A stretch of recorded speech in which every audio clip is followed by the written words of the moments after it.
Hello friends, welcome to the Sarkari exam fighter YouTube channel. आज की class में आप सभी लोगों का स्वागत है। तो जो लोग दिल्ली पुलिस परीक्षा की तैयारी कर रहे हैं उन लोगों के लिए क्लास तो रोज़ की तरह आज भी बहुत ज़्यादा महत्वपूर्ण है। आज आप लोगों का प्रैक्टिस सेट नंबर 27 होने वाला है। इससे पहले 26 और हो चुके हैं। अगर आप लोग वो देखना चाहो तो देख सकते हो, लिंक मैं डिस्क्रिप्शन बॉक्स में दे दूँगा। आज का आप लोगों का टारगेट रहना चाहिए 25 में से 25 क्वेश्चंस का। हम लोग 25 में से 25 की तैयारी को ही लेकर के चल रहे हैं। एग्जाम के जो क्वेश्चन आते हैं उसी प्रकार के क्वेश्चन आपके एग्जाम में मतलब यहाँ पे प्रैक्टिस सेट में कराए जा रहे हैं। हमारी क्लास का डेली टाइमिंग रहती है डेली रात के 9 बजे। तो आप लोग अधिक से अधिक संख्या में रात को जुड़ जाया करिए क्लास में, ठीक है। चलिए शुरू करते हैं आज की क्लास को।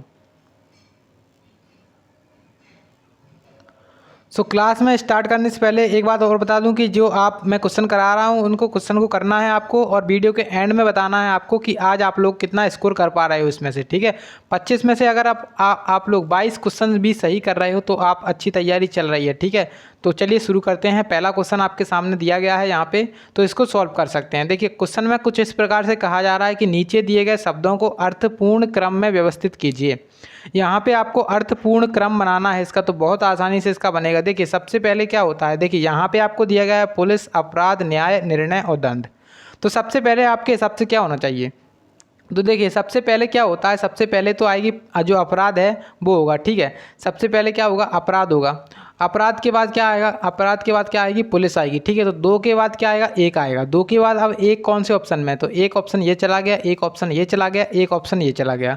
तो इसी प्रकार से आपके एग्जाम में भी ऑप्शन एलिमिनेट हो जाएंगे, ठीक है। तो दो के बाद एक, यानी कि अपराध के बाद क्या होता है, पुलिस आती है, ठीक है। फिर उसके बाद क्या होता है, पुलिस के बाद क्या होता है, पुलिस जब क्या करती है, पुलिस न्याय करती है, ठीक है। उसके बाद क्या होता है, निर्णय लिया जाता है। निर्णय जब आप डिसीजन कोई लिया जाएगा कि उसको सज़ा करी जाए, मतलब जो अपराधी होता है उसको सज़ा दी जाए या फिर नहीं दी जाए, मतलब डिसीजन लिया जाएगा। फिर उसके बाद जैसे सज़ा हो जाती है उसको क्या दिया जाता है, दंड दिया जाता है। तो यहाँ पे जो सही सही इसका बनने वाला है क्रम क्या बनेगा, तो सबसे पहले अपराध यानी कि 2 होगा। फिर उसके बाद क्या होगा, पुलिस आएगी। फिर उसके बाद न्याय होगा। फिर उसके बाद निर्णय होगा और उसके बाद क्या होगा, दंड होगा। तो इस प्रकार से इसका राइट आंसर हो जाएगा option number B. Option number जो बी है वो यहाँ पे आपका राइट आंसर हो जाएगा। उम्मीद है कि आप सभी लोगों ने कर लिया होगा। उसके बाद आपके सामने नेक्स्ट क्वेश्चन है और नेक्स्ट क्वेश्चन में आपसे कह रहे हैं कि एक निश्चित कूट भाषा में LEAF लीफ दिया गया है, इसको क्या कह रहे हैं, OGDH लिखा जाता है। और ट्री को WTHG लिखा जाता है। तो उसी भाषा में STEM को क्या लिखेंगे उसके बारे में आपको बताना है। तो बहुत आसान से करेंगे, इसका आंसर निकालते हैं। देखिए जैसे जहाँ पे लिखा हुआ है LE, A और F। देखिए L आता है अपना 12 पे, E आता है 5 पे, A आता है अपना 1 पे और F आता है अपना कितने पे, F आता है अपना 6 पे। अब देखिए उसके बाद इन्होंने किया क्या है, इसको इन्होंने लिखा है OG और D और H। अब देखिए O आता है अपना 15 पे, G आता है 7 पे, D आता है 4 पे, H आता है 8 पे, ठीक है। तो यहाँ पे इन्होंने क्या किया है, 12 से 15 हो गया है, यानी कि पहले में 3 जोड़ा गया है। उसके बाद देखिए यहाँ पे 5 से 7 हो गया है, कितना जोड़ा गया है, 2 जोड़ा गया है। उसके बाद आप फिर से देख सकते हो यहाँ पे 1 से 4 हो गया है, फिर से 3 जोड़ा गया है। अब यहाँ पे देख सकते हो 6 से 8 हो गया है, कितना जोड़ा गया है, फिर से 2 जोड़ा गया है। मतलब किया क्या जा रहा है, पहले 3 जोड़ा, फिर 2 जोड़ा, फिर 3 जोड़ा, फिर 2 जोड़ा, इस प्रकार से यहाँ पे कर रहे हैं। अब देखिए ट्री जो दिया गया है इसमें भी वही किया है, देख सकते हो आप लोग, जैसे हमारे सामने लिखा है TREE, ट्री लिखा है। अब टी आता है अपना 20 पे और 20 में अगर 3 जोड़ेंगे तो 23 होगा और 23 पे क्या आएगा, W आएगा। उसके बाद देखिए आर आता है अपना 18 पे, 18 में हमें क्या जोड़ना पड़ेगा, 18 में हमें 2 जोड़ना पड़ेगा, ठीक है। तो 18 और 2 20 होगा और 20 पे आता है अपना टी। तो उसी प्रकार से मतलब यहाँ पे चल रहा है। अब हमें निकालना किसका है, आप इसमें स्टेम का निकालना है। तो STE और M, स्टेम का बड़े आसानी से निकलेगा। कैसे निकलेगा वो देखते हैं। तो S आता है 19 पे, T आता है 20 पे, E आता है 5 पे, M आता है 13 पे, ठीक है। इस प्रकार से कर लिया। अब यहाँ पे 3 जोड़ना पड़ेगा, यहाँ पे 2 जोड़ना पड़ेगा, यहाँ पे फिर से 3, यहाँ पे फिर से 2, ठीक है। अब 19 और 3 कितना होता है, 19 और 3 होता है 22 और 22 पे क्या आता है, V आता है। उसी प्रकार से 20 और 2 22 होता है, 22 पे क्या आता है, V आता है। और 5 और 3 होता है 8, 8 नंबर पे क्या आता है, 8 नंबर पे H आएगा। और 13 और 2 होगा 15, 15 पे आएगा O। ठीक है। तो इसका जो राइट आंसर है मतलब स्टेम का कोड क्या निकल के आएगा, VVHO। ऑप्शन कौन सा है, ऑप्शन नंबर सेकंड वाला, यानी कि ऑप्शन नंबर जो बी है वो यहाँ पे आपका राइट आंसर हो जाएगा। ठीक है, बाकी जो आपके ऑप्शन है वो सारे के सारे चले जाएंगे, ऑप्शन बी बचेगा वो अपना राइट आंसर हो जाएगा। ठीक है, उसके बाद देखिएगा नेक्स्ट क्वेश्चन की तरफ। सो अभी तक आप लोगों ने लाइक नहीं किया है तो एक बार लाइक जरूर कर दें वीडियो को एंड चैनल को सब्सक्राइब कर लें। सो नेक्स्ट क्वेश्चन में आपसे कहा जा रहा है कि एक निश्चित कूट भाषा में चेरी को, तो एक निश्चित कूट भाषा में चेरी को 61 इस प्रकार से लिख रहे हैं, इसका कोड है। उसी प्रकार से ग्रेप्स को इस प्रकार से लिख रहे हैं, तो उसी प्रकार से जो लीची है LITCHI का कोड क्या होगा उसके बारे में आपको बताना है। तो बहुत आसानी से करेंगे इस क्वेश्चन को, तो बने रहिएगा। देखिए इसमें कुछ ना कुछ लॉजिक जरूर से लगा रहे होंगे, हमें वो लॉजिक पहले ढूंढना है, उस लॉजिक को देखेंगे फिर अपना राइट आंसर निकालें। तो देखिए हम क्या करते हैं इसमें, देखिए जैसे आपके सामने लिखा है इस प्रकार से संख्या लिख के आई है, तो इसमें क्या किया है इन्होंने, CHERRY चेरी लिखा हुआ है हमारे पास। ठीक है, अब C आता है अपना 3 पे, H आता है 8 पे, और E आता है 5 पे, R आता है 18 पे, और R फिर से 18 पे आएगा, Y आएगा 25 पे। ठीक है, अब इसमें इन्होंने किया क्या है, इसको 2 से मल्टीप्लाई कर दिया है। क्या कर दिया है, इसको 2 से मल्टीप्लाई। अब देखिए 3 दूनी होगा 6, 8 दूनी होगा 16, 5 दूनी होगा 10, 18 दूनी होगा 36, फिर से 36 होगा, और 25 दूनी कितना होगा 50। वही तो इन्होंने यहाँ पे लिखा है, देख सकते हो आप लोग यहाँ पे 6, 16, 10, 36, 36, 50। तो इस प्रकार से यहाँ पे इन्होंने लिखा है, वही चीज़ इन्होंने ग्रेप्स में भी की है, आप लोग चेक कर सकते हो। ठीक है, तो इस प्रकार से आपको एक बार लॉजिक पता चल गया। तो हमें डायरेक्ट अब किसका निकालना है, लीची का निकालना है। तो लीची का बड़े आसानी से निकलेगा, कैसे निकलेगा वो दिखाते हैं। तो देखिए लीची लिखा हुआ है हमारे सामने LITCH और I। तो देखिए यहाँ पे L आता है 12 पे, I आता है 9 पे, T आता है 20 पे, C आता है 3 पे, H आता है 8 पे, और I आता है 9 पे। ठीक है, अब देखिए 12 का अगर 2 से गुणा करेंगे तो 12 दूनी होगा 24। तो यहाँ पे एक ऑप्शन ये और एक ऑप्शन ये, 2 ऑप्शन चले गए अपने। ठीक है, उसके बाद हमने देखा 9 का दुगना कितना होता है 18। अब देखिए यहाँ पे लिखा है 16, तो ये भी चला गया, तो बचा रह गया केवल option number D. Option number D बचा रह गया, तो राइट आंसर केवल ऑप्शन नंबर डी होगा। ठीक है, भले ही वो आगे कुछ भी हो, हमें उससे कोई मतलब नहीं है, हमारे सारे ऑप्शन चले गए हैं, बचा रह गया है ऑप्शन डी। तो ऑप्शन डी हमारा राइट आंसर है। अब आपको चेक करके और दिखा देता हूँ। जैसे तो अब हमारे सामने क्या लिखा है, 20 लिखा है आगे। तो 20 में अगर 2 से मल्टीप्लाई करेंगे तो 20 दूनी होगा 40, तो 40 लिखेंगे आगे। 3 का होगा 6, 8 का होगा 16, और 9 का कितना हो जाएगा 18। तो इस प्रकार से यहाँ पे बनेगा 24, 18, 40, 6, 16, 18। तो इस प्रकार से यहाँ पे जो कोड निकल के आएगा ऑप्शन डी के हिसाब से बिल्कुल राइट आंसर होने वाला है। ठीक है, सो नेक्स्ट क्वेश्चन की तरफ बढ़ते हैं। यहाँ पे आपका नेक्स्ट क्वेश्चन है, और नेक्स्ट में आपसे कहा जा रहा है क्वेश्चन में कि यदि संख्या 2 और 19 को परस्पर बदल दिया जाता है, किसकी बात कर रही है, संख्या 2 और 19 को परस्पर बदल दिया जाता है, तो समीकरण का मान क्या होगा। जो समीकरण आपको यहाँ पे दिया गया है इसके मान के बारे में आपको बताना है कि इसका मान क्या होगा। तो बहुत आसानी से करेंगे, क्योंकि हमें केवल क्या करना है, संख्याओं को तो चेंज करना है और फिर हम उसको बोर्ड मास तरीके से सॉल्व कर लेंगे। तो देखिए यहाँ पे 2 लिखा है हमारे सामने, तो यहाँ पे क्या करेंगे, इसको चेंज करेंगे। देखिए कैसे करेंगे, तो लिखा है 57, यहाँ पे डिवाइड का चिन्ह लगा है, 2 की जगह क्या आ जाएगा 19 आ जाएगा, इंटू क्या होगा 7 होगा, फिर उसके बाद प्लस 29 माइनस 17 गुणा कितना हो जाएगा, गुणा हो जाएगा यहाँ पे 2 का। ठीक है, अब देखिए 17 यहाँ पे जो 57 लिखा हुआ है इसका डिवाइड हो जाएगा। बोर्ड मास नियम आप सभी को पता होगा, बोर्ड मास में क्या होता है, सबसे पहले ब्रैकेट वगैरह ये सब चीज़ें होती हैं, फिर उसके बाद डिवाइड, उसके बाद जो मल्टीप्लाई होता है ये होता है। ठीक है, तो यहाँ पे क्या होगा, सबसे पहले जो अपना डिवाइड है वो होगा, यानी कि 19 का जब 19 से डिवाइड देंगे 57 में कितने बार जाएगा, 19 दूनी 38, 19 तीय 57, यानी कि इतने का मान निकल के आएगा 3 इंटू 7 हो जाएगा, प्लस 29 लिखा है, फिर उसके बाद माइनस 17 का अगर 2 से मल्टीप्लाई कर दें तो कितना हो जाएगा, 17 दूनी 34। तो यहाँ पे डायरेक्ट लिख लो। अब देखिए 7 तिय 21 और 29 कितना होता है, 7 तिय 21 और 29 यहाँ पे आपके सामने है 21 प्लस 29। तो इनको जब जोड़ेंगे और 34 उसमें से घटाएंगे तो कितना हो जाएगा, 21 और 29 हो जाएगा 50, और 50 में से जब 34 जाएगा बचेगा 16। तो 16 इसका राइट आंसर है, option number B. Option number B में इसका राइट आंसर होने वाला है 16। ठीक है, आप सभी लोगों ने कर लिया होगा, मैं ऐसी उम्मीद करता हूँ। ठीक है, तो 16 इसका राइट आंसर है, option number B. So next question की तरफ बढ़ते हैं। यहाँ पे आपके सामने नेक्स्ट क्वेश्चन है, और नेक्स्ट में आपसे कह रहे हैं कि दिए गए विकल्पों में से संबंधित शब्द का चयन कीजिए। यहाँ पे देखिए कठोर का संबंध दिया गया है लचीला से। कठोर का संबंध किससे दिया गया है, लचीला से दिया गया है। दानशील का हमसे पूछ रहे हैं कि दानशील का संबंध किससे होगा। तो बहुत ईजी है, क्योंकि इसमें क्या किया गया है, बेसिकली इसमें देखिए आप देख सकते हैं यहाँ पे जो कठोर कोई वस्तु होती है, आपने कोई ठोस चीज़ देखी होगी, कठोर चीज़ देखी होगी, वो क्या होती है, एकदम कठोर होती है, और लचीली क्या होती है, एकदम ढीली ढाली। मतलब ये दोनों आपस में अपोजिट हैं, कठोर और लचीला आपस में अपोजिट हैं। उसी प्रकार से क्या है, जो दानशील होता है, दानशील का अपोजिट क्या होगा, दानशील का अपोजिट होगा लोभी या फिर कंजूस बोल सकते हैं इसको। तो कंजूस आपके ऑप्शन में है, तो ऑप्शन नंबर जो सी है वो इसका राइट आंसर है, कंजूस। ठीक है, दानशील मतलब बहुत ज़्यादा दान करने वाला, पैसे वगैरह देने वाला, और कंजूस क्या होता है, पैसे को बचाने वाला। तो यहाँ पे कंजूस इसका राइट आंसर हो जाएगा, ऑप्शन नंबर सी। ठीक है, ऑप्शन नंबर जो सी है ना, वो यहाँ पे आपका राइट आंसर है। चलिए, सो अभी देखिए, आप लोग इसकी पीडीएफ चाहते हो तो पीडीएफ भी आपको मिल जाती है टेलीग्राम चैनल पे, सरकारी एग्जाम फाइटर का नाम का टेलीग्राम चैनल है। तो आप लोग जाकर के टेलीग्राम पे सर्च कर लेना सरकारी एग्जाम फाइटर, वहाँ पे अभी तक की जितनी भी क्लासेस हुई हैं उसकी सभी की पीडीएफ आपको मिल जाएगी। ठीक है, चलिए, सो नेक्स्ट क्वेश्चन आपके सामने है। इसमें बोल रहे हैं कि एक पासे की दो स्थितियां नीचे दी गई हैं।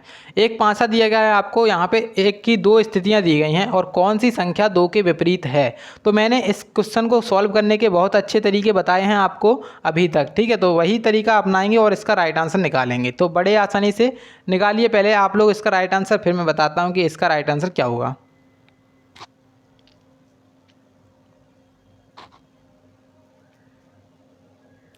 तो चलिए देखते हैं इसको सॉल्व करके। देखिए, मैंने क्या बताया था आपको, सबसे पहले तो जब आपके सामने इस प्रकार की दो कंडीशन आए, मतलब एक ही पासे की दो स्थितियां आए, तो आपको बेसिकली सबसे पहले तो ढूंढना है कॉमन। तो इसमें कॉमन क्या है, इस दोनों पासों में कॉमन है एक। अब देखिए, एक यहाँ पे आपको दो बार लिख लेना है। अब आपको क्या करना है, क्लॉकवाइज या फिर एंटी क्लॉकवाइज किसी भी दिशा में चलना है, लेकिन समान दिशा में चलें। एक के बाद यहाँ पे दो है, इसके बाद यहाँ पे कितना है, चार है। अब देखिए, एक के बाद यहाँ पे तीन है, और इसके बाद क्या है, छः है। अब देखिए, यहाँ पे हमें किसके बारे में पूछा गया है कि दो का विपरीत क्या है। तो दो का विपरीत यहाँ पे जो आपस में संख्याएं निकल के आई हैं, यानी कि दो और तीन ये एक दूसरे के विपरीत हैं, और चार और छः ये एक दूसरे के विपरीत हैं। और जो बची रह जाएगी संख्या, यहाँ पे बची रह जाएगी, मान के चलो पाँच बची रह गई है, तो पाँच किसकी विपरीत हो जाएगी, पाँच विपरीत हो जाएगी एक की। तो हमसे पूछी किसकी गई थी, हमसे पूछी गई थी दो की विपरीत। तो दो की विपरीत क्या है, तीन है, यहाँ पे देख सकते हो। तो right answer option number B होगा, तीन। ठीक है, ऑप्शन नंबर बी में साफ साफ दिख रहा है आपको तीन है, तो ऑप्शन नंबर बी इसका राइट आंसर है। ठीक है, चलिए, सो नेक्स्ट आपके सामने क्वेश्चन है, और नेक्स्ट क्वेश्चन में आपसे कुछ इस प्रकार से कहा जा रहा है कि नेगेटिव, आपको एक नेगेटिव वर्ड दिया गया है। नेगेटिव शब्द के आगे और पीछे दोनों तरफ ऐसे कितने अक्षरों के युग्म हैं। तो यहाँ पे थोड़ा सा ये गलत टाइप हुआ है, यहाँ पे लिख लेना आप लोग, दोनों तरफ से, दोनों ओर से या फिर दोनों तरफ से ऐसे कितने युग्म हैं, अक्षरों के युग्म हैं जिनके बीच उतने ही अक्षर आते हैं जितने अंग्रेजी वर्णमाला में होते हैं। ठीक है, तो देखिए कैसे करेंगे, इसमें क्या करना है आपको, नेगेटिव में निकालना है। तो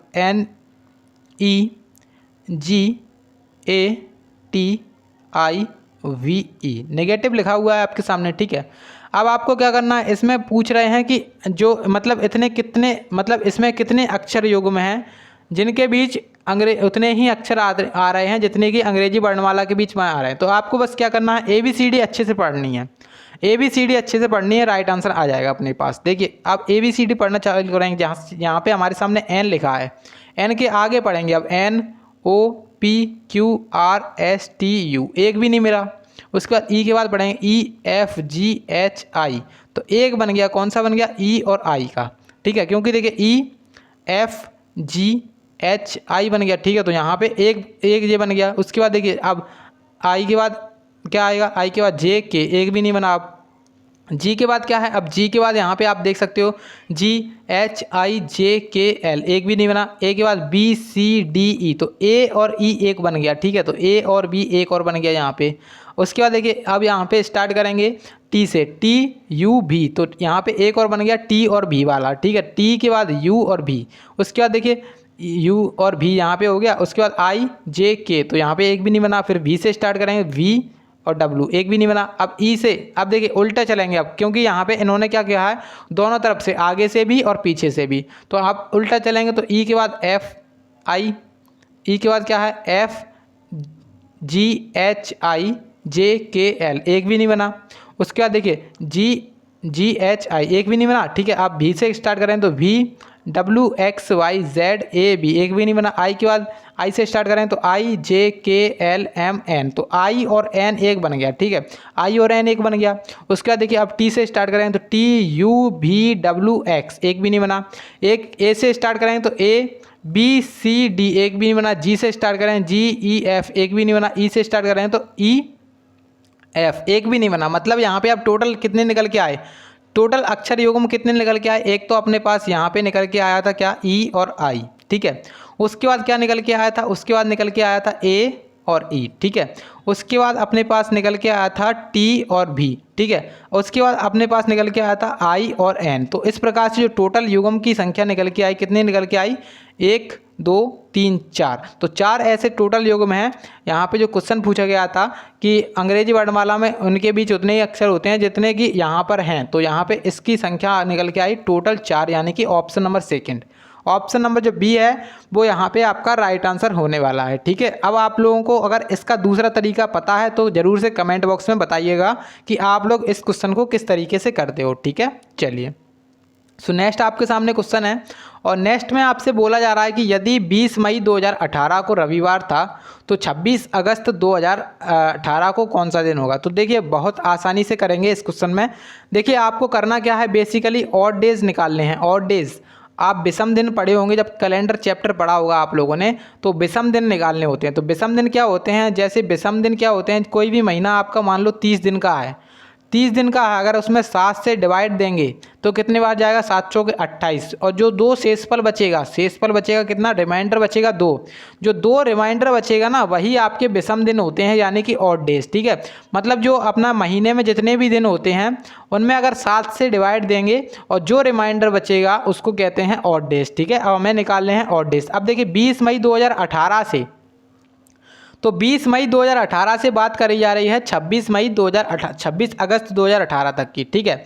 अब देखिए यहाँ पे मई में आपके पास कितने दिन होते हैं, तो मई, जून, जुलाई और अगस्त, ठीक है। अगस्त का कब तक का बात की जा रही है, तो अगस्त की 26 अगस्त की बात की रहे हैं, तो 26 यहाँ पे पूरे लिए जाएंगे। अब देखिए जुलाई में कितने होते हैं, जुलाई में 31 दिन होते हैं, ठीक है। अब 31 में हम अगर भाग दें, क्योंकि हमें यहाँ पे मतलब किससे है, तो मतलब हमें केवल ऑड डेज यानी कि विषम दिन से है, तो 31 में अगर हम भाग दें 7 से, तो कितने बार जाएगा, बचेगा अपने पास 3, ठीक है। तो मतलब 7 चौके 28, 3 शेष बचेगा। तो यहाँ पे जो जुलाई में ऑड डेज की संख्या निकल के आएगी, कितनी निकल के आएगी, 3 निकल के आएगी, ठीक है। उसके बाद अगर जून की बात करें, जून में होते हैं 30 दिन, और उसमें जब 7 से डिवाइड दिया जाए तो शेषफल बचेगा 2, यानी कि इसमें जो जून महीना होता है उसमें ऑड डेज की संख्या निकल के आएगी 2। अब देखिए मई की बात करी जाती है जब, तो मई में यहाँ पे टोटल कितने दिन होते हैं, 31 दिन होते हैं मई में, ठीक है। 31 दिन होते हैं मई में, जिसमें यहाँ पे 20 तारीख तक हो चुका है। 20 मई को क्या है, रविवार है, तो इसमें कितने दिन बचेंगे, 11 दिन बचेंगे। 11 में जब 7 से डिवाइड देंगे तो 7 से डिवाइड देगा कितना बचा शेषफल, तो यहाँ पे बचेगा 4, ठीक है। तो यहाँ पे 4 और 2 6 और 3 7 और 26 कितना होगा, 26 और 7 कितना होगा, 33 होगा, ठीक है। सब 26 और 7 कितना हो जाएगा, 33 हो जाएगा। 26 और 7 कितना हो जाएगा, 33 हो जाएगा। या फिर आप लोग इसको इस प्रकार से कर सकते हो यहाँ पे कि यहाँ पे जैसे 31 मई है तो इसको भी थोड़ा सा, जैसे 26 लिखा हुआ है तो 7 से 21, यहाँ पे जो ऑड डेज निकल के आने वाले हैं, इसमें अगस्त में कितने निकल के आएंगे ऑड डेज, 7 से 21, 5 यहाँ पे निकल के आएंगे, ठीक है। इसको कर लो आप। अब देखिए 4 और 2 6, 6 और 3 9, 6 और 3 9 हो गए, 9 और 5 कितने हो गए, 9 और 5 हो गए 14। तो 14 यहाँ पे आप 7 से डिवाइड देंगे तो 0 निकल के आएगा ऑड डेज। अब 0 ऑड डेज जैसे ही निकल के आएंगे आपके सामने, तो क्या करना है आपको, मतलब 20 मई 2018 को क्या था, रविवार था, तो रविवार था 20 मई 2018 को, उसमें जोड़ेंगे 0, तो रविवार में 0 जोड़ेंगे तो कितना होगा, रविवार ही होगा। मतलब 26 अगस्त 2018 को भी कौन सा दिन था, तो 26 अगस्त 2018 को भी रविवार ही था। Option number D, option number D इसका राइट आंसर है, ठीक है। तो जो राइट आंसर है, मतलब 26 अगस्त 2018 को कौन सा दिन था, तो राइट आंसर है ऑप्शन नंबर डी। तो देखिए अगर आप लोगों को समझ में नहीं आया तो एक बार पीछे कर लीजिए वीडियो को, तो आपको अच्छे से समझ में आ जाएगा कि मैंने किया क्या है। वैसे तो ऑड डेज का कॉन्सेप्ट ही लगाया है, आप लोग सभी को पता है ऑड डेज क्या होते हैं, ठीक है। चलिए नेक्स्ट आपके सामने क्वेश्चन है जो कि आपके यहाँ पे बोल रहे हैं कि इनमें से प्रत्येक प्रश्न में 2 कथन 1 और 2 दिए गए हैं। ये कथन या तो स्वतंत्र कारण हो सकते हैं, स्वतंत्र कारणों के प्रभाव, या उभयनिष्ठ कारण हो सकते हैं। दोनों कथन को पढ़िए और उत्तर दीजिए। यहाँ पे आपको दो कथन दिए गए हैं। पहला कथन आपके सामने इस प्रकार से है कि इस शहर में अपराध की दर बहुत कम है। तो भाई यहाँ पे पहला कथन यहाँ पे हमें दिया गया है कि इस शहर में अपराध की दर बहुत कम है। सेकंड आपके पास है कि इस शहर में पुलिस कुशल है। तो देखिए अब आपके सामने ऑप्शंस हैं, उसको ऑप्शंस को पढ़ना बहुत ज़्यादा ज़रूरी है। ऑप्शंस में कुछ इस प्रकार से कहा गया है, और पहला ऑप्शन क्या है, तो पहले ऑप्शन में कहा गया है कि यदि कथन एक कारण है और कथन बी इसका प्रभाव है। देखिए पहला ऑप्शन है कि जब आप पहला ऑप्शन कब लगाओगे कि जब पहला जो कथन है वो कारण हो और जो कथन सेकंड है वो क्या है, इसका प्रभाव है। उसके बाद सेकंड ऑप्शन है कि कथन दो कारण है और कथन एक इसका प्रभाव है। अब देखिए यहाँ पे राइट आंसर क्या हो सकता है। पहला हमने जैसे सेकंड ऑप्शन पढ़ा हमने कि कथन दो कारण है। अगर इस आपके शहर की बात करी जाए तो आपके शहर में अपराध की दर बहुत कम है। किस वजह से कम है, तो देखिए आपके शहर में अपराध की दर बहुत कम है क्योंकि देखिए वहाँ पे क्या है, इस शहर में पुलिस कुशल है। तो देखिए जो पुलिस कुशल है ये क्या है, कारण है। इस कारण से आपके शहर में क्या है, अपराध की दर बहुत कम है। मतलब यहाँ पे जो कथन नंबर 2 है वो क्या है, एक कारण है। कथन नंबर 2 है, कारण है, जिसके प्रभाव से क्या हो रहा है, कथन एक हो रहा है। यानी कि जो अगर पुलिस कुशल होगी तो अगर पुलिस कुशल होगी तो उसका प्रभाव क्या पड़ेगा, उसका प्रभाव ये पड़ेगा कि आपके शहर में अपराध की दर बहुत कम हो जाएगी। ठीक है, तो मतलब यहाँ पे जो राइट आंसर है वो हो जाएगा ऑप्शन नंबर बी, यानी कि कथन दो कारण है और कथन एक इसका प्रभाव है। ऑप्शन नंबर बी इसका राइट आंसर होने वाला है। ठीक है, चलिए सो नेक्स्ट आपके सामने है और इसमें इस प्रकार से आपको एक आकृति दी गई है और सही उत्तर आकृति का चयन कीजिए। तो उत्तर आकृति आपको बतानी है कि कौन सी उत्तर आकृति होगी। तो आप लोग कमेंट बॉक्स में एक बार जरूर से आंसर दें इसका कि राइट आंसर इसका क्या होने वाला है। ठीक है, तो देखिए जब आपके सामने पेज मोड़ा गया इस प्रकार से, फिर उसको आधा और मोड़ दिया गया, फिर इसको एक बार और मोड़ दिया गया, तब आपके सामने जब इसको खोलेंगे तो पहले इस प्रकार से खुलेगा। ठीक है, तो इस प्रकार से जब खोला जाएगा तो यहाँ पे क्या होगा, यहाँ पे एक स्टार आपको दिख रहा है, तो यहाँ पे भी एक मतलब आपको एक स्क्वायर बनाना पड़ेगा। ठीक है, तो यहाँ पे एक स्क्वायर बन जाएगा, उसके बाद यहाँ पर भी एक जो है ना बन जाएगा इस प्रकार से। ठीक है, अब देखिए इस प्रकार की आकृति हो गई पूरी। अब यही आकृति आपको ऊपर भी दोहरानी पड़ेगी। तो यहाँ पे ये आकृति कुछ इस प्रकार से बनेगी, मतलब यहाँ पे दो ये हो गए। अब देखिए दो ये हो गए, इसमें भी हैं इसमें भी हैं, और देखिए अब यहाँ पे केवल एक ही है तो यहाँ पे ये गलत हो जाएगा, और ये नहीं है तो ये गलत हो जाएगा। अब देखिए यहाँ पे नीचे कितने आ रहे हैं, हमारे सामने दो आ रहे हैं, और इसमें कितने लिखे हैं, एक ही लिखा है, तो ये भी गलत हो गया। बचा रह गया केवल ऑप्शन ए। ऑप्शन ए बचा रह गया, राइट आंसर हो जाएगा option number A. Option number A यहाँ पे आपका राइट आंसर हो जाएगा इस क्वेश्चन में। ठीक है, तो राइट जो आकृति है, सही उत्तर आकृति क्या हो जाएगी, ऑप्शन नंबर ए वाली राइट आंसर हो जाएगा। ठीक है, सो नेक्स्ट आपके सामने है, नेक्स्ट क्वेश्चन को सॉल्व करिए। यहाँ पे आपके पूछा जा रहा है कि निम्नलिखित प्रश्न में दिए गए विकल्पों में से उस संख्या को चुनिए जो प्रश्नवाचक के स्थान पर आएगी। यहाँ पे जो क्वेश्चन मार्क आपको दिया गया है इसके स्थान वाली संख्या बतानी है आपको क्या आने वाली है। तो बताइए कमेंट में अपना राइट आंसर क्या होगा। तो देखिए करते हैं इसको सॉल्व और अपना लॉजिक देखते हैं कि इसमें क्या लॉजिक लगा सकते हैं हम।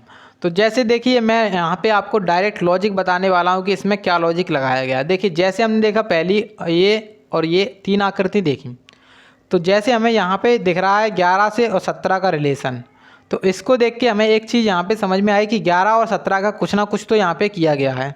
11 जो 77 है इसका रिलेशन हमें दिखा है, और इससे हमें समझ में आया कि यहाँ पे कुछ ना कुछ तो किया गया है। उसी प्रकार से 12 और 108 का हमने देखा, तो 12 निम्न होता है 108, 12 निम्न होता है 108। अब देखिए यहाँ पे अब क्या करा, मतलब इन्होंने क्या कलाकारी की है वो देखते हैं। तो जैसे हमारे सामने लिखा है पहले 21, फिर लिखा हुआ है 11, फिर लिखा हुआ है 3, फिर उसके बाद डायरेक्ट लिखा है 77। अब देखिए 21 और 3, तो 3 जब इसमें भाग देंगे हम, 3 से भाग देंगे यहाँ पे,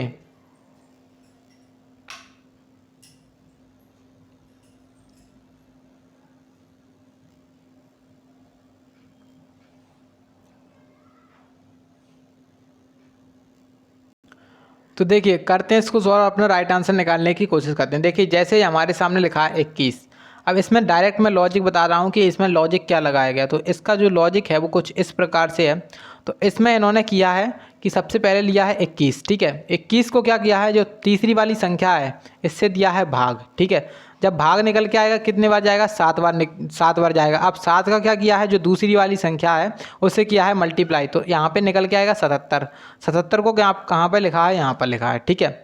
उसी प्रकार से आप लोग देख सकते हो यहाँ पे लिखा है 36, तो 36 में क्या किया है इन्होंने, तीसरी वाली संख्या यानी कि 4 से भाग दिया है तो 9 बार जाएगा, और 9 का अगर 12 में मल्टीप्लाई कर देंगे तो 12 निम्न हो जाएगा 108। अब हमें निकालना है इस जगह का, ये क्वेश्चन मार्क है यहाँ पे निकालना है, तो बहुत आसानी से निकलेगा। देखिए जैसे हमारे सामने लिखा है 24, तो 24 में हम किसी से भाग देना पड़ेगा, यहाँ पे संख्या जो तीसरी संख्या है उससे भाग देना पड़ेगा। मान लो यहाँ पर संख्या है x, ठीक है, उसमें क्या करेंगे, उसमें करना पड़ेगा हमें 14 से गुणा, ठीक है। उसके बाद जो निकल के आई वो निकल के आई संख्या कितनी, 112। अब इस कैलकुलेशन को सॉल्व कर लें तो देखिए 14 क्या हुआ, 14 अट्ठे होता है 112, और 8x बराबर क्या हो जाएगा, 8x बराबर हो जाएगा 24। जो x का मान निकल के आएगा, क्या निकल के आएगा, 3। तो x का मान मतलब क्वेश्चन मार्क के स्थान पे क्या आना चाहिए, तो क्वेश्चन मार्क के स्थान पे आएगा 3, option number C. Option number C यहाँ पे आपका राइट आंसर हो जाएगा, ठीक है। ऑप्शन नंबर सी के हिसाब से राइट आंसर है। सो नेक्स्ट आपके सामने क्वेश्चन है और इसको सॉल्व करिए। यहाँ पे आपसे बोल रहे हैं कि दिए गए उत्तर आकृति में उस आकृति का चयन कीजिए जिसमें प्रश्न आकृति निहित या फिर छुपी हुई है। तो आपको एक प्रश्न आकृति यहाँ पे इस प्रकार से डब्लू टाइप का बनाया गया है और आपको ये आकृति बताने की किस ऑप्शन में है। तो देखिए सीधा सीधा आपको दिख रहा होगा केवल ऑप्शन नंबर सी।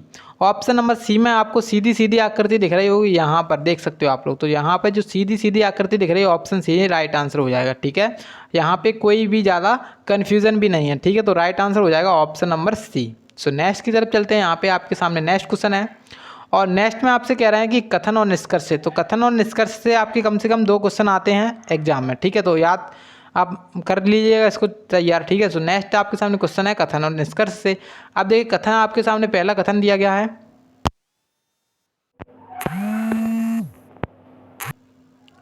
सो देखिएगा पहला कथन आपके सामने कुछ इस प्रकार से दिया गया है और कथन में क्या कह रहा है कि कुछ बैग नोटबुक हैं। कुछ बैग के बारे में कह रहे हैं कि कुछ बैग नोटबुक हैं। तो इसका चित्र बनाएंगे और अपना राइट आंसर निकालने की कोशिश करेंगे। देखिए कुछ बैग क्या है, नोटबुक हैं। तो कुछ बैग क्या है, नोटबुक हैं। देखिए कैसे करेंगे, बैग को लिख ले रहे हैं यहाँ पे बी, कुछ बैग क्या है, नोटबुक है, तो एन लिख ले रहे हैं नोटबुक को। उसके बाद कह रहे हैं कि सभी नोटबुक लैपटॉप हैं। जो नोटबुक जितनी भी हैं क्या है, लैपटॉप हैं। तो सभी नोटबुक क्या है, लैपटॉप हैं। अब देखिए क्वेश्चन यहाँ पे जो निष्कर्ष निकल के आते हैं, निष्कर्ष पहला निष्कर्ष आपके सामने क्या है, तो पहला निष्कर्ष है कि कुछ बैग क्या है, लैपटॉप हैं। तो कुछ बैग लैपटॉप हैं, बिल्कुल हैं, क्योंकि यहाँ पर देखिए डार्क पोर्शन में बना रहा हूँ, जो लैपटॉप और बैग वाले दोनों में मिल रहा है, तो कुछ बैग लैपटॉप हो जाएंगे, बिल्कुल सही है। उसके बाद कह रहे हैं कि कोई बैग लैपटॉप नहीं है। तो ये तो बिल्कुल गलत हो गया, क्योंकि यहाँ पे आपको सीधा सीधा दिख रहा है कि कुछ बैग क्या है, लैपटॉप हैं। तो राइट आंसर केवल और केवल निष्कर्ष एक अनुसरण करता है, तो ऑप्शन ए यहाँ पे राइट आंसर हो जाएगा। केवल निष्कर्ष एक अनुसरण करता है तो राइट आंसर हो जाएगा, केवल निष्कर्ष एक अनुसरण करता है, ऑप्शन नंबर ए, ठीक है। चलिए सो नेक्स्ट की तरफ बढ़ते हैं। यहाँ पे आपके सामने नेक्स्ट क्वेश्चन है और नेक्स्ट में आपसे कहा जा रहा है कि निम्नलिखित में से विषम को चुनिए। यहाँ पे आपको विषम को चुनना है, तो विषम को चुनिए और अपना राइट आंसर निकालने की कोशिश करिए। देखिए यहाँ पे कुछ ना कुछ लॉजिक लगाया गया होगा, उस लॉजिक को पहले हमें ढूंढना है और अपना राइट आंसर निकालना है। अब देखिए हम उठाएंगे यहाँ से, कौन सा ऑप्शन उठाएं, आप अपने हिसाब से कोई भी ऑप्शन उठा सकते हो, ठीक है। तो जैसे मैंने यहाँ पे उठाया ऑप्शन नंबर पहला, तो पहला जैसे उन्होंने उठाया तो जे, जेड और बी, इसको क्या लिखा है, जी, ए और एक्स। अब देखिए यहाँ पे जे आता है अपना कितने पे, 10 पे, जी आता है 7 पे, तो यहाँ पे -3 हुआ है। उसके बाद बी आता है अपना 2 पे आता है या फिर तो, और या फिर आता है 28 पे। 28 से यहाँ पे एक्स यानी कि 24 हुआ है, तो यहाँ पे कितना घटाया गया है, 4 घटाया गया है। उसके बाद यहाँ पे जैसे देखा जेड, तो जेड आता है अपना कितने पे, 26 पे, और ए आता है अपना 1 पे और 27 पे, तो यहाँ पे कितना जोड़ा गया है, 1 जोड़ा गया है, ठीक है। तो ये लॉजिक लगाया गया है इसमें, -3 +1 फिर -4, ठीक है। अब देखिए यहाँ पे हम ऑप्शन ये वाला चेक करेंगे, तो ओ, एम और ई। अब ओ, एम, ई क्या करेंगे, तो ओ, एम, ई को क्या लिखा है, एल, एन और ए। तो देखिए यहाँ पे इन्होंने किया क्या है, ओ आता है 15 पे, एल आता है 12 पे, तो यहाँ पे -3 हुआ है। अब देखिए एम और एन, तो यहाँ पे +1 हुआ है। ई और ए यहाँ पे क्या हुआ है, -4। तो ये वाला लॉजिक और ये वाला लॉजिक एकदम सेम है, ठीक है। तो अब हमें देखना है केवल ऑप्शन जो बी है और ऑप्शन डी है उसका। तो देखिए जैसे हमने देखा ये वाला, तो यू, एम और पी लिखा है, तो यू आता है 21 पे, एम 13 पे, पी 16 पे, और आर, एन और एल। एल आता है आर आता है 18 पे, एन आता है 14 पे, एल आता है 12 पे। अब देखिए यहाँ पे -4 हुआ है, देख सकते हो आप लोग, 16 से 12 हो गया है, 13 से 14 हो गया है, +1 हुआ है, 21 से 18 हो गया है, -3 हुआ है। तो देख सकते हो आप लोग यहाँ पर भी वही लॉजिक है, तीनों में सेम लॉजिक है। तो ऑब्वियस सी बात है केवल ऑप्शन बी बचेगा, इसमें लॉजिक कुछ अलग होगा, ठीक है। तो राइट आंसर हो जाएगा, मतलब विषम हो जाएगा ऑप्शन बी वाला, ठीक है। तो जो ऑप्शन बी है वो यहाँ पे आपका राइट आंसर है। एक बार चेक करके दिखा देता हूँ। तो एल, आर और जेड लिखा है, उसके बाद लिखा है यहाँ पे क्या लिखा है, तो इसके बाद लिखा है आई, फिर से आई, और उसके बाद लिखा है क्या, यू। अब देखिए आर आता है 18 पे, बीच वाले में हमें क्या करना था, +1। 18 और 1 होता है 19, 19 पे क्या आना चाहिए था, एस आना चाहिए था, इन्होंने लिखा है आई। तो ये चीज़ गलत हो जाएगी, ऑप्शन बी यहाँ पे गलत है, मतलब विषम है, ऑप्शन नंबर बी यहाँ पे राइट आंसर है। सो नेक्स्ट की तरफ चलते हैं। यहाँ पे नेक्स्ट क्वेश्चन है। अब नेक्स्ट में बोल रहे हैं कि दी गई श्रृंखला में एक पद लुप्त है, दिए गए विकल्पों में से उस सही विकल्प का चयन कीजिए जो श्रृंखला को पूरा करेगा। तो श्रृंखला आपको पूरी करनी है। देखिए मैं बताता हूँ यहाँ पे कि आपको कैसे करना है इसको सॉल्व। आपको पूरी श्रृंखला सॉल्व नहीं करनी है, आपको पहले वर्ड से चेक करना है, आंसर आ रहा हो तो ठीक है, नहीं तो दूसरे वर्ड पर जाना है, ठीक है। तो पहले वर्ड से चेक करेंगे। यहाँ पे जैसे पहले लिखा है एस, उसके बाद लिखा है 19, सॉरी देखिए एस, पहले वर्ड में क्या लिखा है एस, दूसरा वर्ड जो है उसके बाद लिखा है यहाँ पे पी, थर्ड यहाँ पे लिखा है एम, फिर उसके बाद लिखा है यहाँ पे जे, ठीक है। अब देखिए एस आता है 19 पे, पी आता है अपना 16 पे, एम आता है 13 पे और जे आता है 10 पे। अब देखिए यहाँ पे -3 हुआ है, यहाँ पर भी -3 हुआ है, यहाँ पर -3 हुआ है और यहाँ पर -3 हुआ है। तो अगले स्टेप में भी -3 होगा, यानी कि जे में से अगर हम कितना घटाएं 3, तो यानी कि 10 आएगा, 10 में से 3 घटाएंगे तो 7 होगा, 7 पे क्या आएगा जी, मतलब अगली स्टेप में शुरुआत का क्या होगा, जी होगा, ठीक है। तो जे के पहले, जे के बाद क्या आएगा, जी आएगा। तो जी से कौन सा ऑप्शन स्टार्ट है, तो एक ये और एक ये, 2 ऑप्शन अपने चले जाएंगे, ठीक है। उसके बाद हमने देखा 2 ऑप्शन हमारे चले गए। उसके बाद हमने देखा यहाँ पे पी लिखा है, यहाँ पे एम लिखा है। तो देखिए पी आता है 16 पे, एम आता है 13 पे, जे आता है 10 पे। तो यहाँ पर भी -3 हो रहा है, तो यहाँ पे डायरेक्ट जी अपना 7 पे आता है, 7 में से 3 घटाएंगे बचेगा 4, 4 पे क्या आएगा, डी आएगा, मतलब जी के बाद क्या आना चाहिए, डी आएगा। तो जी के बाद डी केवल ऑप्शन नंबर ए में है, तो ऑप्शन नंबर ए यहाँ पे हो जाएगा, ये वाला भी चला जाएगा, ठीक है। तो राइट आंसर हो जाएगा ऑप्शन नंबर ए। तो इस प्रकार से आपको सॉल्व करना है एग्जाम में, या ऐसा नहीं तो आप लोग पूरा चेक करने बैठ जाओ कि ये मेरे को करना ही है पूरा, मतलब आपकी वहाँ पे कोई लिखा हुआ नहीं देखता है, आपका देखता है कि आपने आंसर सही टिक किया है या नहीं किया है, वही चीज़ आपकी देखी जाती है, ठीक है। तो आपको कम से कम पेन चलानी है और ज़्यादा से ज़्यादा अपना काम करना है। सो नेक्स्ट की तरफ चलते हैं यहाँ पे।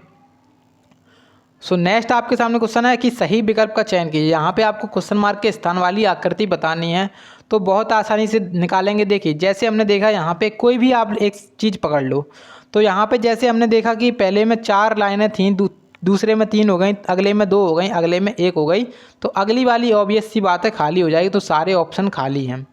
अब देखिएगा डॉलर यहाँ पे था, तो अगले स्टेप में नीचे पहुँच गया है, तो अगले स्टेप में यहाँ पे पहुँच गया, मतलब एंटी क्लॉकवाइज यहाँ पे घूम रहा है, तो अगली स्टेप में यहाँ पे हो गया है। तो अगली स्टेप में क्या कहाँ पे होगा, मतलब डॉलर जो है ना, डॉलर का साइन अगली स्टेप में यहाँ पे होना चाहिए। तो पहला ऑप्शन अपना चला गया इस वजह से, क्योंकि यहाँ पे @ है तो ये भी चला गया, और इस वजह से यहाँ पे हैशटैग है तो ये भी चला गया, बचा रह गया केवल ऑप्शन सी।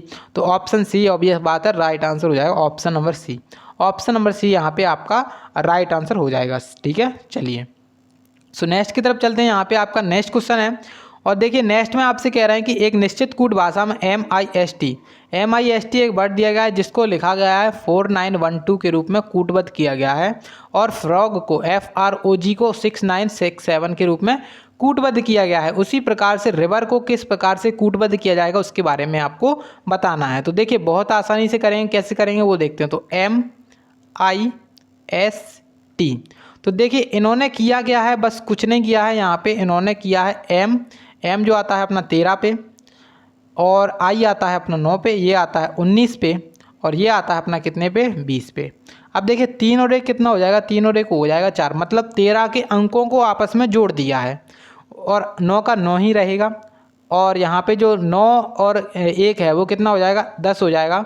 10 और यानी कि 10 में क्या होगा, 1 और 0 होगा, 1 और 0 कितना होगा, 1 ही होएगा, ठीक है। उसके बाद 20 है, 20 और यानी कि 2 और 0 कितना होगा, 2। तो यहाँ पे इस प्रकार से इन्होंने किया है, मतलब जो मतलब पहले दिया गया है लेटर्स, अपन को जो वर्ड दिया गया है MIST, उसके लेटर्स की संख्या को लिखा है 13, 9, 19, 20, ठीक है। फिर उनको उनके अंकों को जोड़ दिया है। कैसे? 3 और 1 4, 9 और 1 10, इस प्रकार से, ठीक है। तो वही चीज़ यहाँ पर भी की गई है, आप लोग चेक कर सकते हो। तो हमें डायरेक्ट किसका निकालना है? रिवर का निकालना है, तो रिवर का निकालेंगे तो RIVER। तो यहाँ पे R 18 पे आता है, I 9 पे आता है, V 22 पे आता है, E आता है 5 पे, R 18 पे। अब 8 और 1 9 हो जाएगा, 9 लास्ट में भी होगा। तो 9 से शुरू और 9 पे ख़त्म। तो कौन सा ऑप्शन है? पहला ऑप्शन ये, और ये अपना ये ऑप्शन ए और ऑप्शन सी चला गया, क्योंकि 9 पे शुरू और 9 पे ख़त्म। क्या कह रहे हैं? 9 पे शुरू और 9 पे ख़त्म, केवल 2 ऑप्शन बचे हमारे सामने, ठीक है। उसके बाद देखिए यहाँ पे भी 9 आएगा। अब 2 और 2 कितना हो जाएगा? 4 हो जाएगा, और 5 यहाँ पे बचेगा। तो 99 45 9। अब 99 45 9 कौन से ऑप्शन में है? ऑप्शन नंबर डी में है, क्योंकि यहाँ पे 49 हो गया है, तो ये गलत हो जाएगा। बचा रह गया option D. Option number D बचा रह गया, तो इस वजह से राइट आंसर आपका कौन सा हो जाएगा? Option number D. ऑब्वियस बात है, ऑप्शन नंबर डी यहाँ पे आपका राइट आंसर हो जाएगा। सो नेक्स्ट की तरफ चलते हैं। यहाँ पे आपके सामने नेक्स्ट क्वेश्चन है, और देखिएगा नेक्स्ट में आपसे कुछ कह रहे हैं कि लाल, पीले, हरे, नीले और मैजेंटा, बैगनी और नारंगी रंग के 7 अलग अलग बॉक्स के एक के ऊपर एक रखे हैं, ठीक है।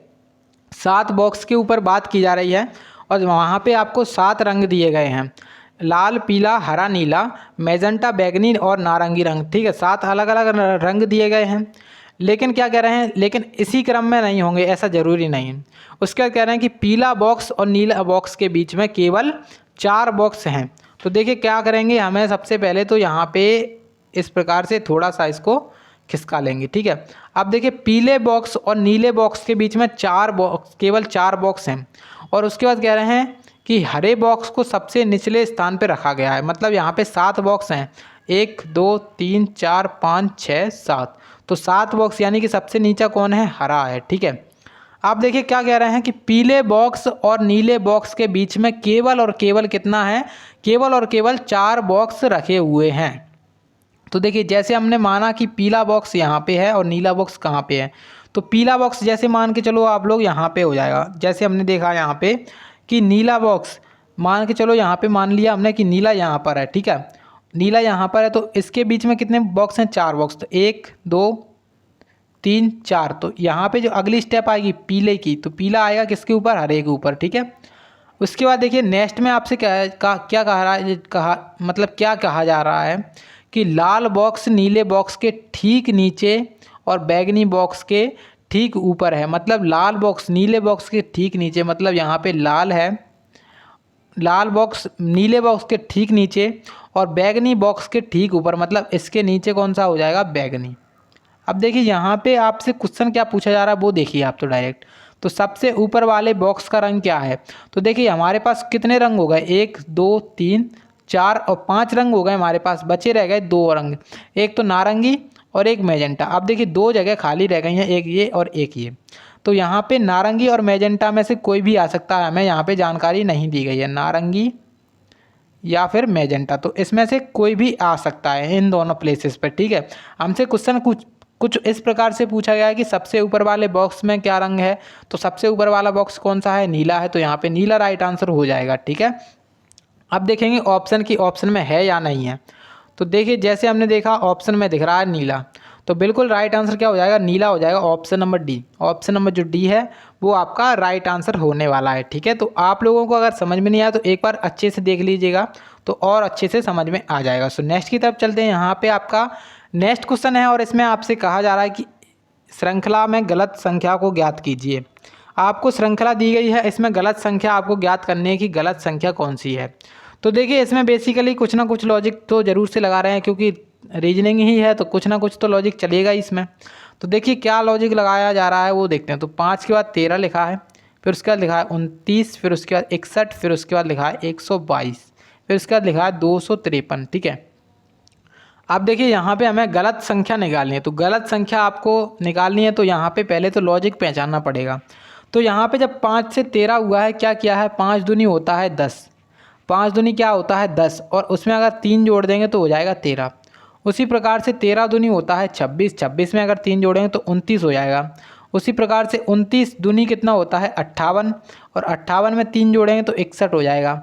उसी प्रकार से 61 दूनी कितना होता है? 61 दूनी होता है 122, 61 दूनी होता है 122 और उसमें 3 जोड़ें कितना होना चाहिए था 125। मतलब यहाँ पे जो संख्या आती कितनी आती 125 आती। इन्होंने लिखी कितनी है, इन्होंने लिखी है 122। तो मतलब हमें गलत संख्या निकालनी है, तो गलत संख्या क्या हो जाएगी 122, option number C. Option number C यहाँ पे राइट आंसर हो जाएगा। ठीक है, ऑप्शन नंबर जो सी है वो आपका राइट आंसर हो जाएगा। ठीक है, सो नेक्स्ट की तरफ चलते हैं। यहाँ पे आपके सामने नेक्स्ट क्वेश्चन है और नेक्स्ट में आपसे कहा जा रहा है कि a+b का अर्थ है ए बी की पुत्री है। a+b का अर्थ है कि ए बी की पुत्री है और उसके बाद कह रहे हैं a-b का अर्थ है कि ए बी की पत्नी है। a गुणा b का अर्थ है कि ए बी का पति है। a/b का अर्थ है कि ए बी का पिता है। तो देखिए इसमें इक्वेशन को हमको सॉल्व करना है और फिर अपना बताना है कि इसमें क्या हुआ। देखिए जैसे हमारे सामने लिखा है ये इक्वेशन आपको दी गई है और इसमें आपको बताना है कि कौन सा कथन सही नहीं है। तो पहले इस इक्वेशन को सॉल्व करना पड़ेगा। तो इसका चित्र बनाएंगे कुछ। देखिए v+p यानी कि v+ का अर्थ क्या है, ए यानी कि जो v है वो किसकी पुत्री हो जाएगी, v हो जाएगी p की पुत्री। तो p की पुत्री कौन हो जाएगी, p की पुत्री कौन हो जाएगी, v हो जाएगी। ठीक है, जो है ना p की पुत्री कौन हो जाएगी, v एक लड़की है। तो लड़की को हम लोग कोष्टक में बंद करते हैं। उसके बाद गुणा का चिन्ह का मतलब क्या है, तो गुणा के चिन्ह का मतलब है यानी कि ए बी का पति है, यानी कि p का पति, p किसका पति है, r का पति है। तो मतलब जो p है ना वो एक लड़का है यानी कि आदमी है, किसका पति है, r का पति है। ठीक है, तो r एक लेडीज हो जाएगी। अब देखिए यहाँ पे अगली स्टेप में कहा जा रहा है फिर से प्लस। तो अब देखिए अगली स्टेप में फिर से प्लस कहा जा रहा है। तो अगली स्टेप में कहा जा रहा है r+q यानी कि r q की जो r है ना q की क्या है, पुत्री है। r क्या है, q की पुत्री है। r+q का संबंध क्या है, आप देखिए पहले तो प्लस का संबंध क्या है, ए बी की पुत्री है। तो r q की पुत्री हो जाएगी, r q की पुत्री हो जाएगी। किसकी पुत्री हो जाएगी, r q की पुत्री। मतलब इसके ऊपर कौन आएगा, q आएगा अगली स्टेप में। तो यहाँ पे जगह नहीं है तो यहाँ पे थोड़ा सा हमें दिक्कत हो रही है इसको बनाने में। तो क्या कर सकते हैं हम इसको, तो यहाँ पे इसको लिखो। पहले तो मैंने यहाँ पे इस प्रकार से v बनाया था, उसके बाद क्या बनाया था, उसके बाद बनाया था यहाँ पे p एक क्या हो गया था, आदमी हो गया था। और यहाँ पे क्या हो गया था, यहाँ पे r इसकी माता हो गई थी। अब देखिए अगली स्टेप में हमसे कहा जा रहा था कि r क्या है, q की पुत्री है। तो q की पुत्री कौन है, r है। q की पुत्री, अभी q के बारे में पता नहीं कि q आदमी है या औरत है। अब उसके बाद कह रहे हैं कि q-s, माइनस का मतलब क्या है, q-s यानी कि q s की पत्नी है। तो q एक लेडी है, किसकी पत्नी है, s की पत्नी है। अब देखिए अगली स्टेप में कह रहे हैं s/u। डिवाइड का मतलब क्या है, डिवाइड का मतलब है s u का पिता है, s u का पिता है। u का पिता कौन है, u का पिता है s। मतलब इन q और s का एक लड़का है जिसका नाम है u। ठीक है, अब देखिए r का क्या हो जाएगा, भाई हो जाएगा वो। उसके बाद अगली स्टेप जो लास्ट है उसमें कह रहे हैं u गुणा t यानी कि u गुणा t। गुणा का मतलब क्या है, गुणा का मतलब है ए बी का पति है, यानी कि u पति है किसका, t का पति है। तो u और t एक दूसरे के हस्बैंड एंड वाइफ हो जाएंगे, तो t हो जाएगी एक लड़की। ठीक है, तो इस प्रकार से इक्वेशन हमारी सॉल्व हो गई। अब हमें देखना है क्वेश्चंस को।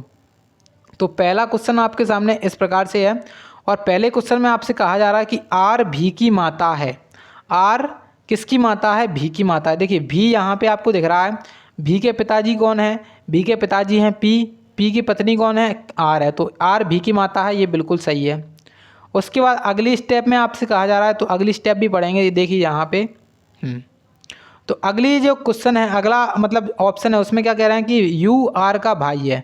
तो बिल्कुल सही बात है, यहाँ पे दिख रहा है आपको u r का भाई है, तो ये भी बिल्कुल सही है। उसके बाद अगला जो है s भी का दादा है। s भी का दादा नहीं है, s भी का नाना है, तो ये चीज़ गलत है। तो उसके बाद अगला जो है ऑप्शन उसको पढ़ते हैं कि q r की माता है।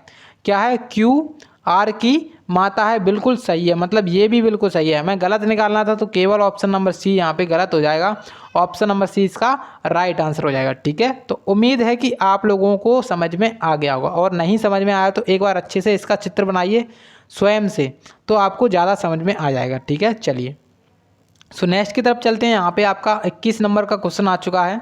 सो आपको कमेंट में ये भी बताना है लास्ट में कि आज आप लोगों ने 25 में से कितने क्वेश्चन सही किए और आपके कितने क्वेश्चन गलत हुए। ठीक है, सो देखिए यहाँ पे अब आपसे क्वेश्चन कह रहे हैं कि कितने गुलाबी कम से कम लाल हैं।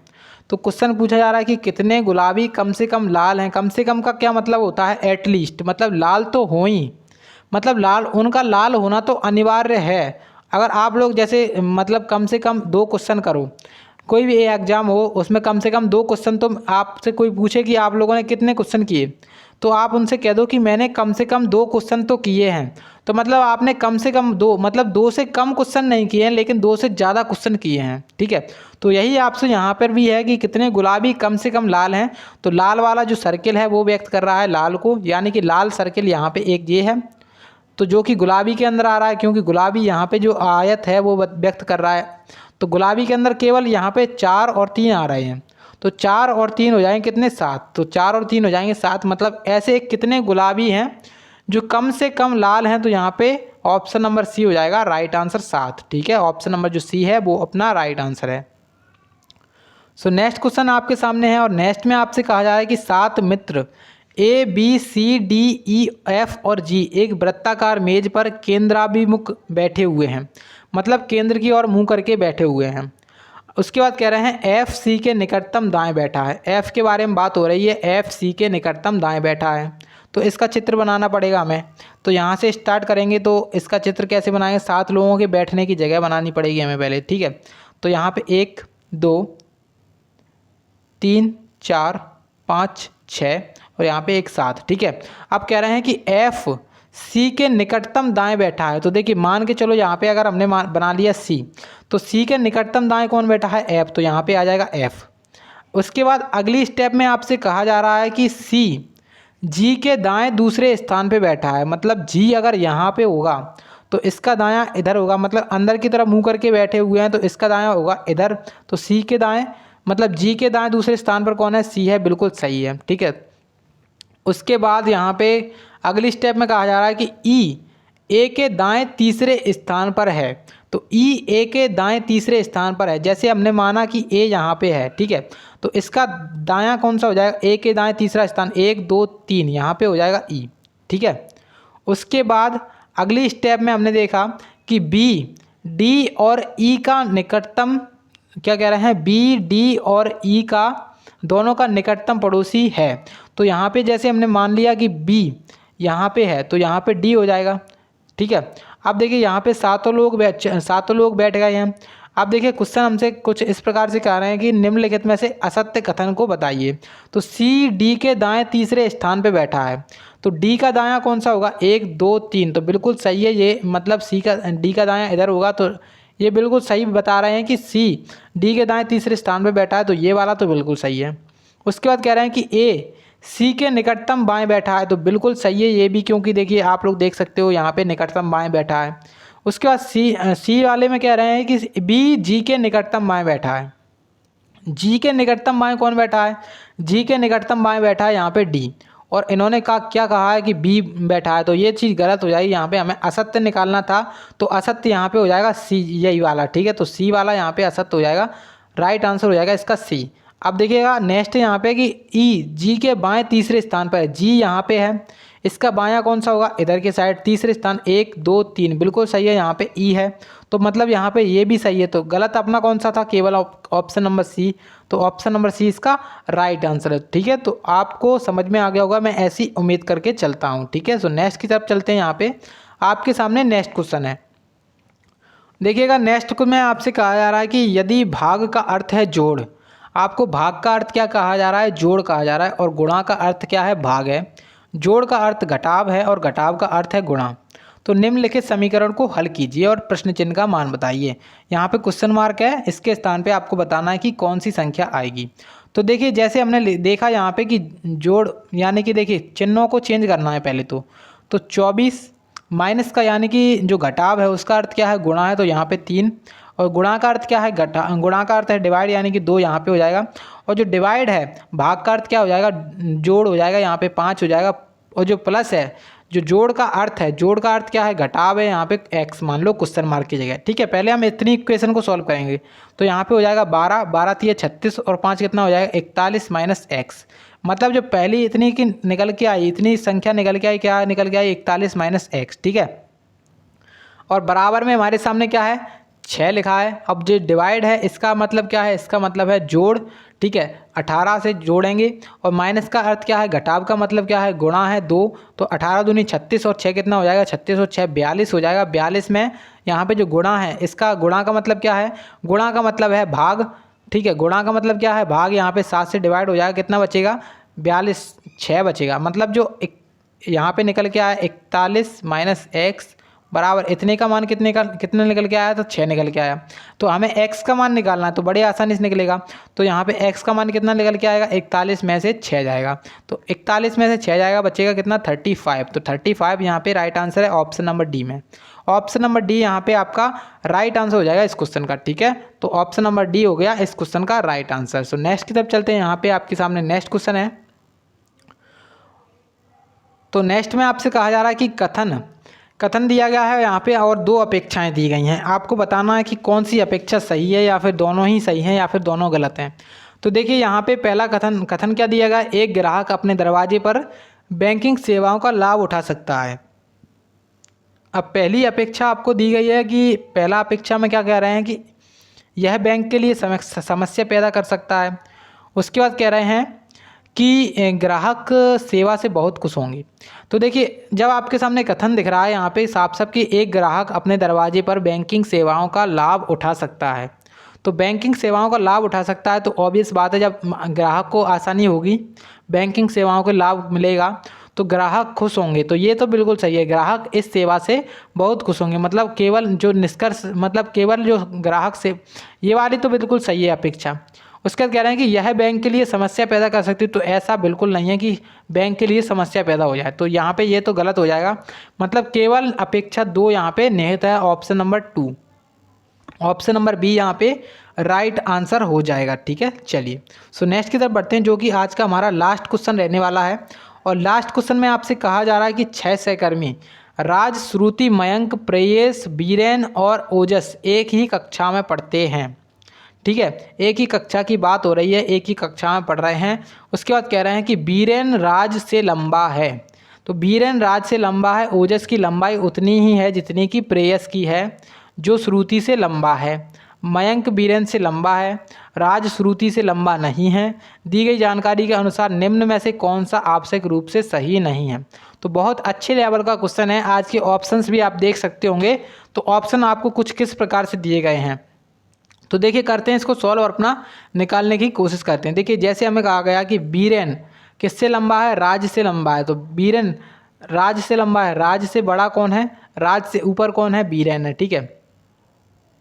उसके बाद अगले में कह रहे हैं कि ओजस की लंबाई उतनी ही है जितनी कि प्रेयस की लंबाई है। तो ओजस जो है ना, ओजस बराबर किसके है, प्रेयस के, ठीक है। जो श्रुति से लंबा है, यानी कि जो प्रेयस और ओजस हैं किससे लंबे हैं, श्रुति से, मतलब श्रुति इनसे छोटी हैं। तो श्रुति से लंबे कौन है, श्रुति से लंबे हैं ओजस और प्रेयस, ठीक है। अगली स्टेप में कह रहे हैं कि मयंक बीरेन से लंबा है। मयंक बीरेन से लंबा है, तो यहाँ पे मयंक यहाँ पे आ जाएगा बीरेन के ऊपर, ठीक है। उसके बाद कह रहे हैं राज श्रुति से लंबा नहीं है। श्रुति से लंबा नहीं है राज, यानी कि राज यहाँ पे इनके नीचे आएगा, राज, ठीक है। अगली स्टेप में आपसे कहा जा रहा है कि दी गई जानकारी को पढ़िए अच्छे से और अपना ऑप्शन निकालिए कि कौन सा सही नहीं है। तो देखिए पहला ऑप्शन है यहाँ पे कि श्रुति ओजस से छोटी है। देखिए ओजस से छोटी है, बिल्कुल सही बात है, क्योंकि ओजस और प्रेयस बराबर हैं, और बराबर हैं तो प्रेयस से छोटी है, तो ओजस से भी छोटी होगी। तो यहाँ पे ये तो बिल्कुल सही है। उसके बाद कह रहे हैं कि ओजस राज से लंबा है, क्योंकि देखिए राज श्रुति से भी छोटा है और श्रुति ओजस से छोटी है, तो ये भी बिल्कुल सही है। ओजस किससे लंबा हो जाएगा, राज से। उसके बाद अगले में कह रहे हैं कि बीरेन श्रुति से लंबा है। तो बीरेन के बारे में अभी हमें जानकारी नहीं दी गई है क्वेश्चन में कि बीरेन श्रुति से लंबा है या नहीं है, तो यहाँ पे इसके बारे में हम कुछ कह नहीं सकते हैं, ठीक है। अब अगले देखेंगे ऑप्शन, फिर अपना राइट आंसर निकालने की कोशिश करेंगे। उसके बाद देखिए राज मयंक से छोटा है, तो राज मयंक से छोटा है, बिल्कुल सही बात है, क्योंकि देखिए मयंक से छोटा बीरेन है, बीरेन से छोटा कौन है, राज है। तो ये भी बिल्कुल सही है। मतलब हमारा जो सही आंसर निकल के आने वाला है वो क्या निकल के आएगा, ऑप्शन नंबर जो सी है, बीरेन श्रुति से लंबा है। इसके बारे में हम सही जानकारी नहीं दे सकते हैं, तो यही आपका सही आंसर हो जाएगा। मतलब यहाँ पे ये अपने ऊपर निर्भर नहीं करता है, यहाँ पे मतलब निश्चित रूप से आवश्यक रूप से सही नहीं है, तो यही हमें बताना था। तो ऑप्शन नंबर सी यहाँ पे राइट आंसर हो जाएगा इस क्वेश्चन का, ठीक है। चलिए सो आज के क्वेश्चंस कंप्लीट हो चुके हैं। उम्मीद है कि आप लोगों ने अभी तक सभी क्वेश्चंस को सॉल्व किया होगा। सो अब आपको क्या करना है, कमेंट बॉक्स में अपना स्कोर टाइप करना है कि आज आप लोगों ने कितना स्कोर किया। उसके बाद आपको करना है like, share and subscribe to our channel and press the bell icon for notification. आपको नोटिफिकेशन नहीं जाती है क्लास की, तो उसके लिए बता दें कि क्लास हमारी चलती है डेली रात के 9 बजे, तो आप लोग जुड़ जाया करिए क्लास में, ठीक है, रात के 9 बजे डेली, ठीक है। उसके बाद आप लोगों को चैनल सब्सक्राइब कर लेना है। उसके साथ जो बेल आइकन होता है उसको ज़रूर दबा लीजिएगा, क्योंकि आपको नोटिफिकेशन मिलती रहे। चलिए मिलते हैं अगली क्लास में, तब तक के लिए जय हिंद, जय भारत।